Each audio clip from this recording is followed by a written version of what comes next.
The real cause of these problems is that the Muslim world is a pressure cooker. It's a steam engine. And this pressure has been building for decades, if not centuries. And here are the real causes about which we can do something. Colonialism. 1923, the Osmanian Empire falls down, and all the Muslim countries, with the exception of Turkey, were enslaved by Britain, France. So there is distrust because of this enslavement. This has gladly ended though. Most of the colonialism is gone. And then after the colonialism ended, these dictators took over these countries and they played chicken little with the West. Hey, you better keep supporting us, otherwise we're going to unleash the Islamists. And the West kept supporting them, all these Gaddafis and Saddams, they had the support of West. And then notice this is in bold, there's ignorance in the Muslim world about their perception, where they stand in the world, what they should be doing. And this ignorance, sadly, is not just about Western education, it's about the Quran too. Did you know that 50% people in Pakistan cannot read or write? And it's been designed to be that way. For a dictator, he would rather deal with sheep than with actual intellectual human beings. You all know better than I do. The world is not a just place. There's oppression. There's, when I was in med school, and before that, when I was in my teens, my blood used to boil in my veins. In those days, we were having wars in the Balkan. I read about all this massacre and rape of Muslim women in Bosnia. And I wanted to do something. I wanted to do anything. And I was lucky enough to be in the company of some religious scholars who were very tolerant, very wise, very loving. And I went to one of them and I said, I want to do something about it. He said, you should go back and study. That's the job that has been assigned to you. That is what you should do. So I had proper guidance. But a person who does not have that guidance, when he sees all this injustice, some of them lose their rationality. Also, we would like to believe that all the bombs we drop around, they can differentiate a terrorist from an innocent person, a woman or a child. They actually don't. And that creates some of that backlash as revenge. And then there is this idea of free speech where every couple of years something comes up in the media with cartoons of Muhammad, the Quran burning. And that does not bode well with a lot of people who view this as a provocation. And then there is neo-colonialism, that somehow our values are the best, and that tribal man in Afghanistan, he should follow the values we live here in New York, or in Boston, or in Seattle. And that is a very flawed idea. I am not an advocate for child marriages, for example. But in some cultures, in Afghan culture, for example, they have done it for centuries and they see no harm in it. What is the minimum age of marriage in the US? What is the minimum legal age of marriage in the US? 13? 13 or 14. 13, New Hampshire. 13 years. The law says the court will not marry anyone under 13 years even with parental consent. So when we say our values, we're trying to say that our status system should work in all environments. Also, 2/3 of oil is unfortunately in the Muslim world, and that attracts a lot of, that could have, if that were not there, we could have saved a lot of lives. And then, please stop giving aid to Muslim countries. That $1.3 billion that goes to Egypt's generals every year does not go to people in Tahrir Square. That does not go well with the people. This is not for the weak of the heart. So does Quran want us to kill the infidels? Actually, the word infidel is not Quran's terminology. Quran's terminology for non-believers is kafir. Kafir means the person who's ungrateful. I'll refute this idea through history. Prophet Muhammad lived in Medina with the Jews.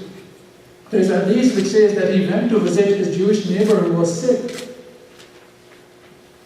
He borrowed money from them and always returned it. All the time. In fact, when Prophet Muhammad died, his armor was mortgaged to a Jewish lender.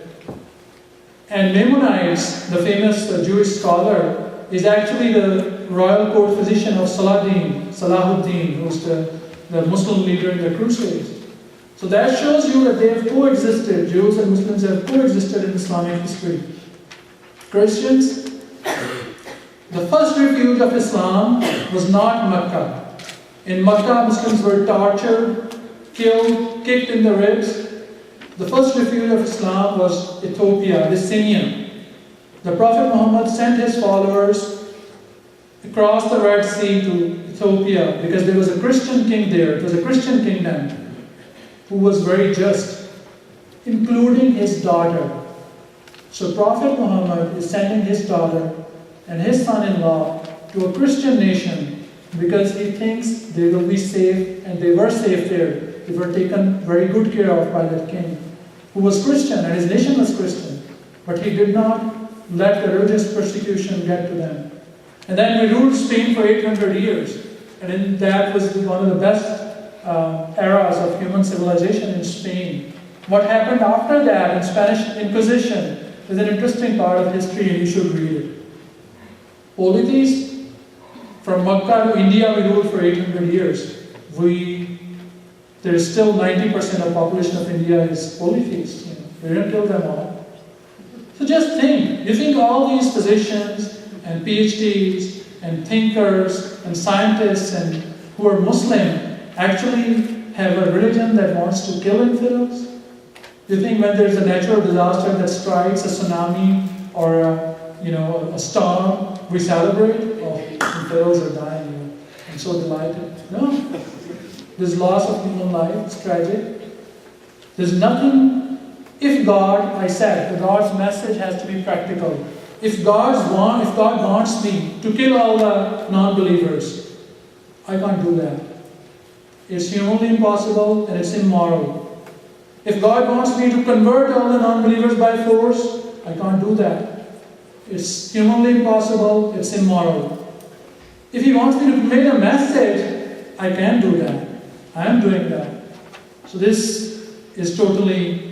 And then you come across this verse in the Quran. Kill them where we find them. All these people, the extremists who are in Muslim countries and the extremists who are in the US, they like to use the cut and paste version of Quran.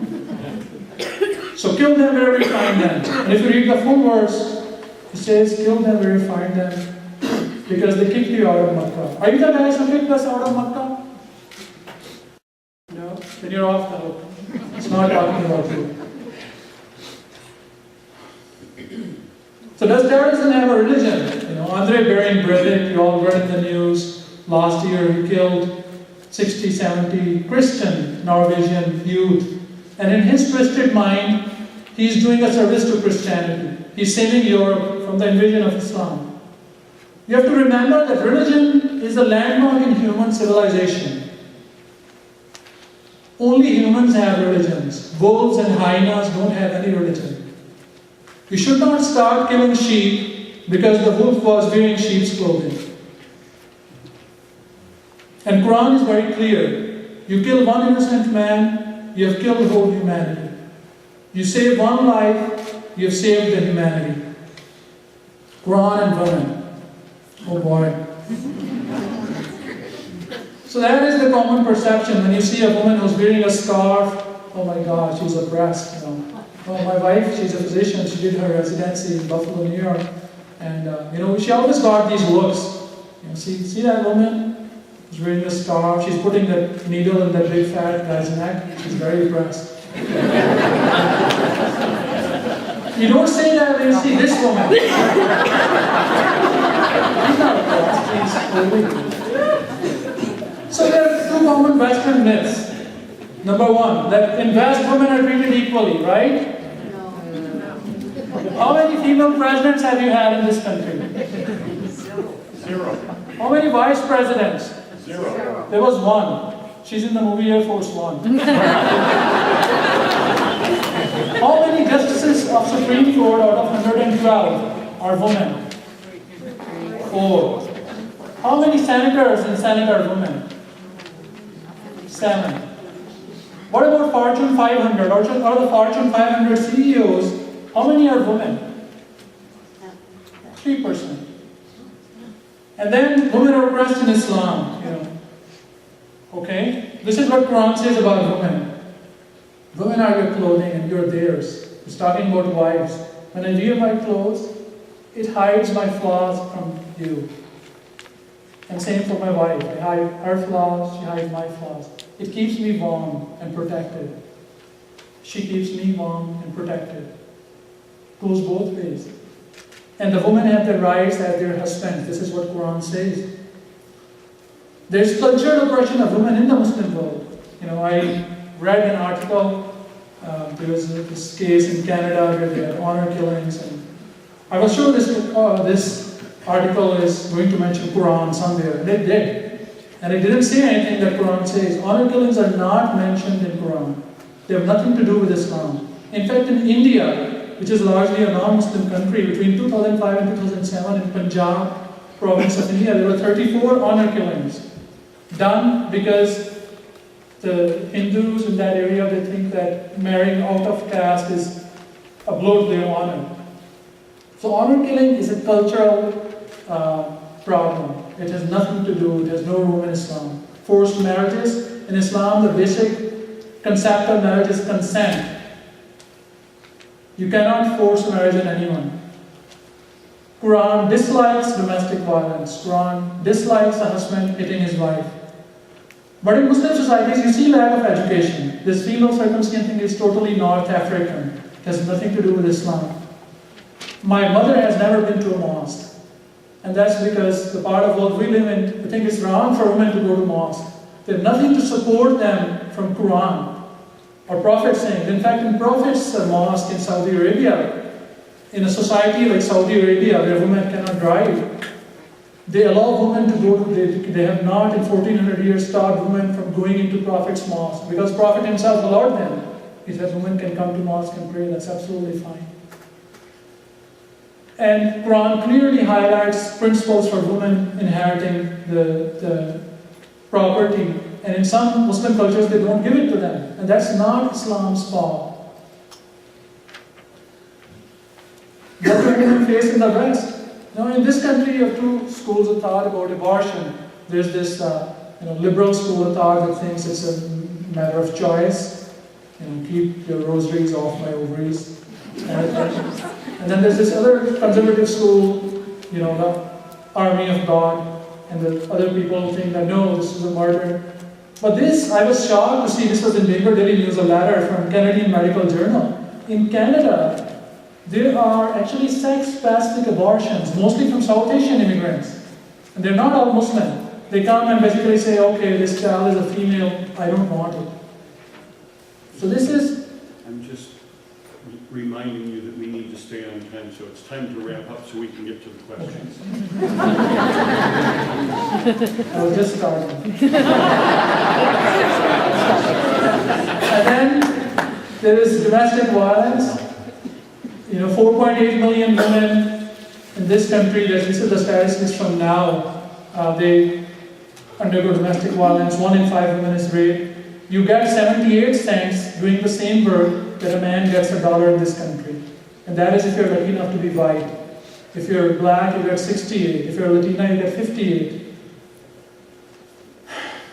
This is from New York Times, a guy burned a woman alive in the alleyway. We don't want to know this guy's religion. No religion can teach that. This was in Huffington Post. I couldn't keep my hands off it. And this is really... So this woman in New York, Ithaca, she was raped. And her insurance company denied her treatment, saying this was a pre-existing condition.